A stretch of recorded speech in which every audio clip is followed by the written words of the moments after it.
Ang sumpa sa loob ng Manila City Hall. Base sa mga tunay na kwento ng takot ng mga empleyado at gwardya ng lungsod. Maligayang pagdating sa Lagim PH. Dito, ang mga kwento'y hindi katang-isip, kundi mga alaala ng takot na bumabalik sa dilim. Ngayong gabi, dadalhin ko kayo sa gitna ng siyudad, sa puso ng Maynila. Isang lugar na araw-araw ay dinaragsa ng tao, pero sa pagsapit ng gabi, nagiging kanlungan ng mga kaluluwang hindi matahimik. Ito ang kwento ng mga multo, anino, at bulong sa loob ng Manila City Hall. Kabanata 1, ang gusaling may hubis ng kababong. Alam mo bang ayon sa drone shot at floor plan, ang Manila City Hall ay may hugis na parang kabaong kung titingnan mula sa taas. Matagal nang pinag-uusapan ito sa mga Urban Legend Forum. Ayon sa ilang arkitekto, ito raw ay aksidente lang sa disenyo.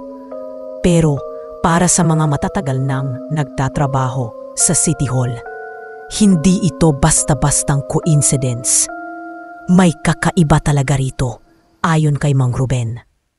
Isang janitor na 26 na taon nang naglilinis sa gusali. Sa ikalawang palapag, sa may yumang records room, may bahagi ng pader na malamig kahit tag-init. Doon daw madalas marinig ang tunog ng typewriter na walang gumagamit. At minsan, may boses ng babae na humihingi ng tulong. Pero kapag binuksan ang pinto, walang tao. Kabanata 2, Bantay Gabi. Marami sa mga gwardya ng City Hall ang nagsasabing hindi sila naniniwala sa multo noong una. Isa na rito si Kuya Louie, isang security guard na na-assign sa night shift. Ayon sa kanya, isang madaling araw, habang umiikot siya sa 4th floor, may nadaanan siyang conference room na bukas ang ilaw. Pagsilip niya sa loob, may nakaupong lalaki sa dulong mesa. Nakayuko, parang may isinusulat. Sinabihan niya ito, "Boss, sarado na po tayo." Walang sumagot. Nang lumapit siya, naglaho ang lalaki sa harapan niya. Inireport niya ito sa supervisor niya. Ang sagot lang nito, "Hindi ka pa ba nasasanay? Diyan siya talaga nagpaparamdam." Hindi pa nila alam, may isa pa palang bantay sa gusaling yon at hindi tao. Abangan ang part 3. Hindi lahat ng bantay ng City Hall ay nakakauwi ng buo, lalo na kung ang duty mo ay gabi. Si Guard Randy ay isang bagong security personnel na na-assign sa 3rd floor. Tahimik daw doon tuwing gabi, pero ang hindi niya alam, may dahilan kung bakit ayaw doon ng karamihan. Bandang 2:00 ng madaling araw, habang nag-iikot siya, napansin niyang may babaeng nakatayo sa dulo ng hallway. Nakadilaw ito at nakatalikod. Nilapitan niya, pero habang lumalapit siya, napansin niyang tila lumulutang ang mga paa nito. Wala ring anino. Nang abutin na niya ang flashlight para liwanagan, nawala ang babae. Walang tunog, walang bakas, parang hangin lang. Paglingon niya, nandoon na sa likod niya ang babae. Nakangiti, pero walang mata. "Umuwi ka na, habang kaya mo pa," ang sabi nito, bago biglang nadlaho. Pagbalik niya sa guard post, nanginginig siya. Sinubukan niyang tingnan sa CCTV. Pero wala. Niyaninong dumaan sa hallway. Wala. "Hindi ako umaalis dito. Ako ang bantay bago ka pa dumating." Pero, ang totoo, hindi pa ito ang huling pagpapakita ng babaeng nakadilaw. Sa susunod na bahagi, malalaman mo kung sino talaga siya. Kaya kung hindi ka pa nakaka-subscribe, gawin mo na bago siya ang maunang makakita sa'yo. Sa City Hall ng Maynila, may babaeng laging nakikitang nakadilaw sa dulo ng hallway. Tahimik lang siya, pero pag nilapitan, bigla na lang nawawala. May nagsabing empleyado lang siya. Walang makapagpangalan sa kanya. Isang gabi, sinundan siya ng isang bantay at hindi na ito nakabalik. Kabanata 4. Huwag kang tumingin sa mata niya. Isang utility worker ang naiwan mag-isa sa 5th floor. Napansin niya ulit ang babaeng nakadilaw, nakatayok sa dulo, nakatalikod. Miss, bawal na po dyan sa oras na to. Hindi gumalaw ang babae. Nilapitan niya ng kaunti. Doon niya napansin, nakalutang ang mga paa nito. Tumigil siya. Ang babaeng nakatalikod, dahan-dahang lumingon. Mabagal, para bang bali ang leeg.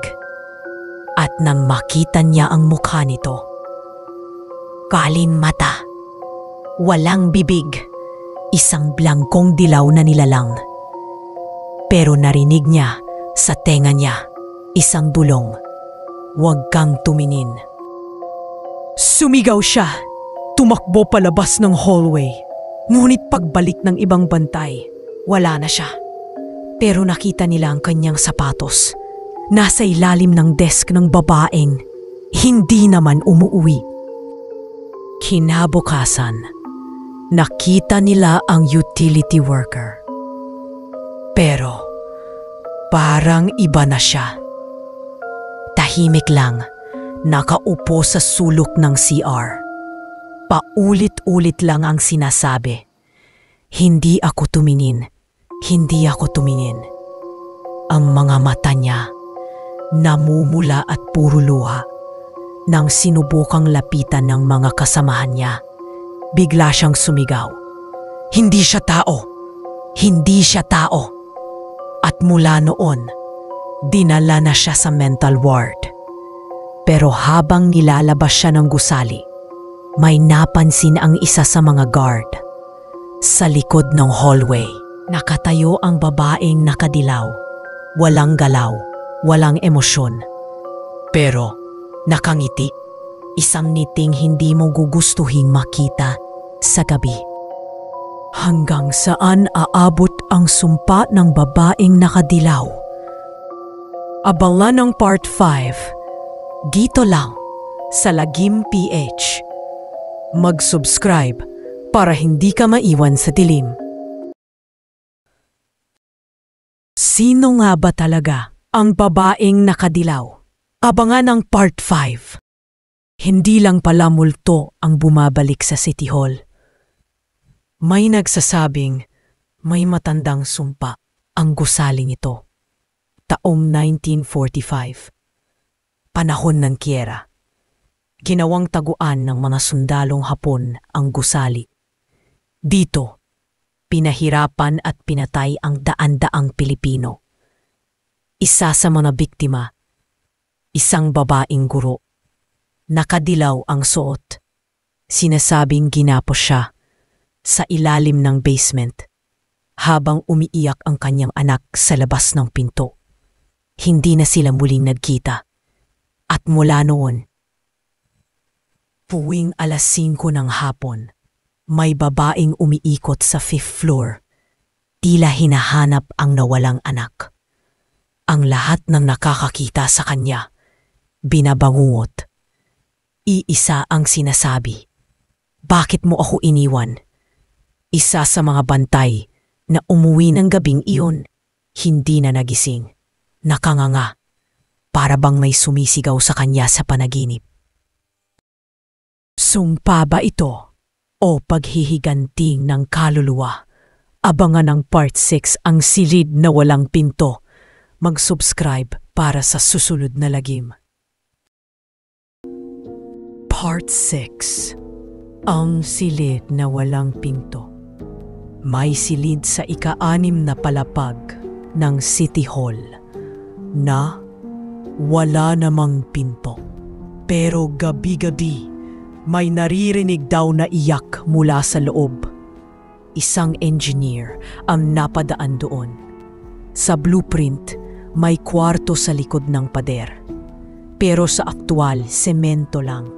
Sinubukan nilang sirain at sa loob, may lumang sahig puno ng kalmot. Sa sulok, may lumang ID. Pangalan? Ligaya Roldan, ang babaeng nakadilaw.